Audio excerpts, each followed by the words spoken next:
দাদাগিরি season 11 episode 7। বন্ধুরা, সবাইকে স্বাগতম JEPL অফিসিয়াল এ।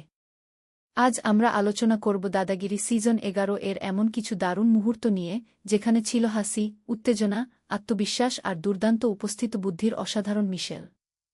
ভিডিওটি শুরু করার আগে একটি ছোট্ট অনুরোধ, আপনি যদি এখনও আমাদের চ্যানেলটি সাবস্ক্রাইব না করে থাকেন, তাহলে এখনই সাবস্ক্রাইব করুন এবং বেল আইকনটি অন করে রাখুন। কারণ প্রতিদিন আমরা নিয়ে আসি এমনই নতুন নতুন বিনোদনমূলক ভিডিও। চলুন আর দেরি না করে শুরু করা যাক। দাদাগিরি বরাবরই এমন একটি অনুষ্ঠান, যেখানে শুধু প্রশ্নোত্তর নয়, প্রতিযোগীদের ব্যক্তিত্ব, আত্মবিশ্বাস এবং দ্রুত সিদ্ধান্ত নেওয়ার ক্ষমতাও দর্শকদের মুগ্ধ করে। এই পর্বেও শুরু থেকেই ছিল প্রাণবন্ত পরিবেশ।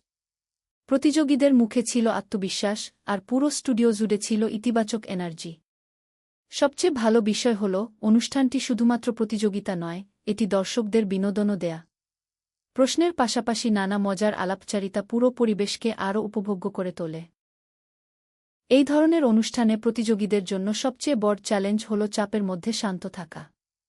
অনেক সময় উত্তর জানা থাকলেও নার্ভাসনেসের কারণে ভুল হয়ে যায়। আবার কখনো উপস্থিত বুদ্ধির কারণে অসম্ভবকেও সম্ভব করে ফেলে প্রতিযোগীরা। এমন মুহূর্তগুলোই দর্শকদের শেষ পর্যন্ত অনুষ্ঠানটি দেখতে বাধ্য করে। দর্শকদের কাছেও এই ধরনের স্বতঃস্ফূর্ত মুহূর্তগুলোই সবচেয়ে বেশি জনপ্রিয় হয়ে ওঠে। একটি ভালো গেম শোর আসল শক্তি শুধু তার প্রশ্নে নয়, বরং উপস্থাপনা। যখন একজন সঞ্চালক প্রতিযোগীদের স্বাচ্ছন্দ্য বোধ করান, তখন পুরো অনুষ্ঠান আরও প্রাণবন্ত হয়ে ওঠে। মাঝে মধ্যে ছোট ছোট হাসির মুহূর্ত, আবার কখনো টানটান উত্তেজনা, এই দুইয়ের ভারসাম্যই অনুষ্ঠানটিকে আলাদা মাত্রা দেয়া। এই কারণেই দর্শকরা প্রতি সপ্তাহে নতুন পর্বের জন্য অপেক্ষা করেন। আমার ব্যক্তিগতভাবে সবচেয়ে ভালো লাগে যখন প্রতিযোগীরা নিজেদের অভিজ্ঞতা শেয়ার করেন। এসব বাস্তব গল্প অনুষ্ঠানটিকে আরও মানবিক করে তোলে। একদিকে থাকে প্রতিযোগিতার উত্তেজনা, অন্যদিকে থাকে অনুপ্রেরণার গল্প। এটাই একটি সফল টেলিভিশন অনুষ্ঠানের অন্যতম বৈশিষ্ট্য। তো বন্ধুরা, আজকের ভিডিওতে এই পর্যন্তই।